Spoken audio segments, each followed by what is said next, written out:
These are my wonderful audience. Look how beautiful they are, and these are my note cards. Woo.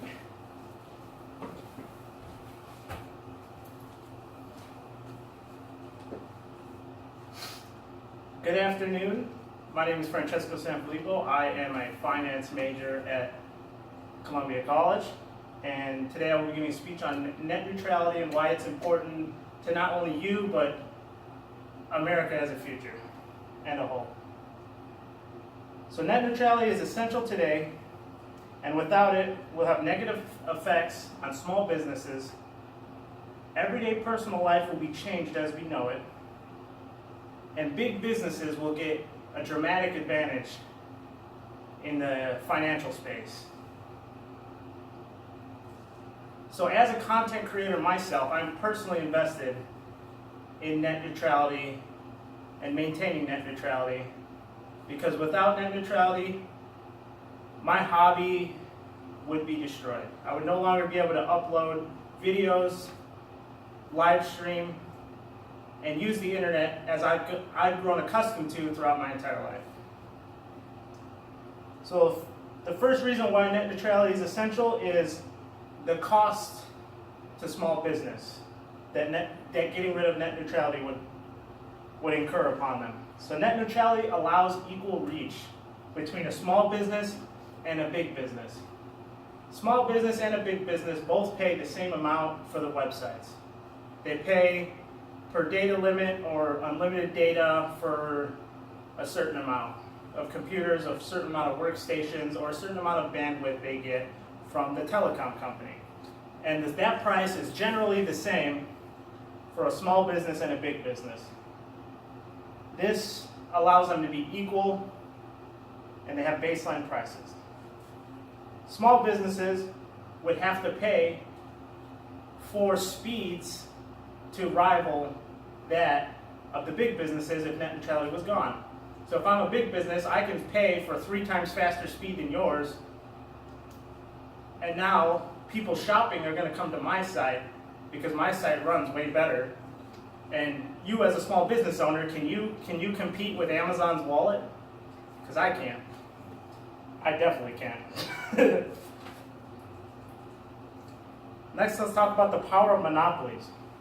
Large telecom companies such as AT&T, Comcast, Broadcom, they will price out small businesses, as I discussed before. They are going to put their wallet on the line because in the grand scheme of things, they're making billions of dollars and we're making $40,000, $50,000, $60,000 a year. There's no way we're going to be able to compete with them. And they're just going to run the price up of internet services to where we can't afford it anymore. And that's going to destroy small businesses as a whole. And the creativity of our country, which I think has really pushed us in the 21st century forward above everyone else, our creativity as a country is really going to be hampered because small business owners and entrepreneurs are going to decline, or they're going to move to other countries and take their idea elsewhere where they can actually make a profit and not get manipulated by mafia-style monopolies.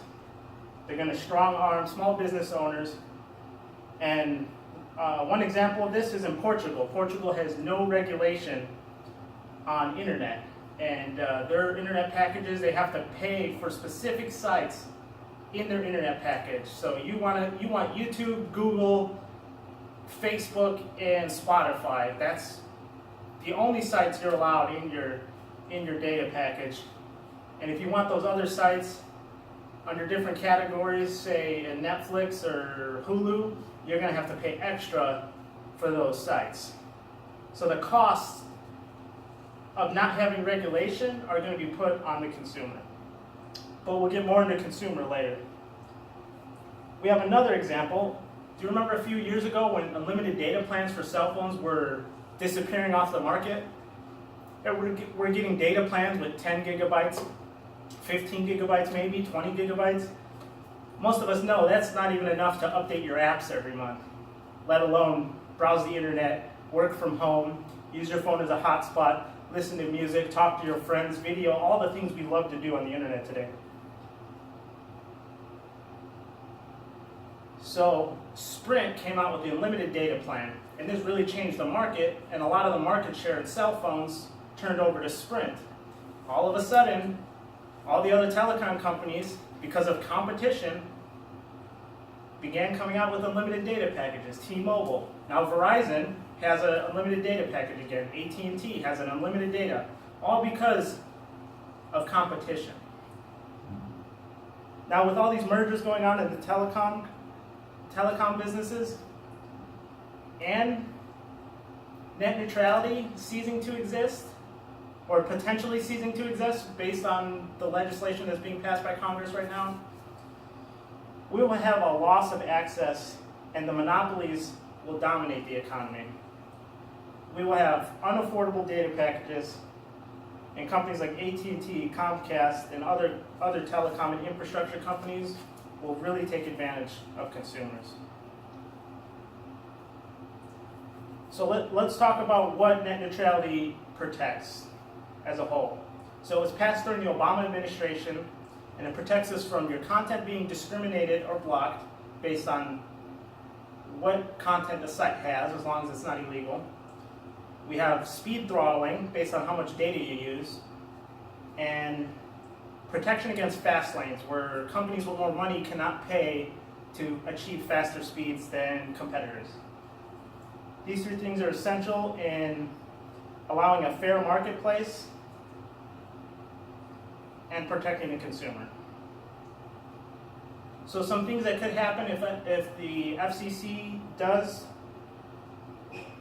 and Congress do away with net neutrality, we'll see overage charges. Everyone's gotten overage charges, whether you were 15 on your bank account or maybe you're 17 and you just got yourself, or you got your text messages. If you remember, you had text message limits, like 1,000 text messages a month, and you went over. Do you remember those fees, or do you remember your parents being mad because they had to pay $800 in fees because you sent 5,000 text messages that month to your girlfriend? I do. And these older generation of parents will be taken advantage of that do not know as much about tech. My parents have no idea what data is. They just open their tablets and play those slot machine games and post stupid stuff on the internet. They will be taken advantage of by these big monopolies. And most of all, discrimination is looked down upon in our society, so why should we allow companies to discriminate and control what and how we browse the internet? And overall, the burdens that are currently or were currently taken on by the FCC will fall on the consumer. Without regulation, it will be the consumer's job to be educated, and to be honest, most people are not going to be educated. So the FCC protects consumers from being strong-armed and older generations from losing protections, and our finances and futures are at stake. And just remember how essential the internet is to our society. Thank you.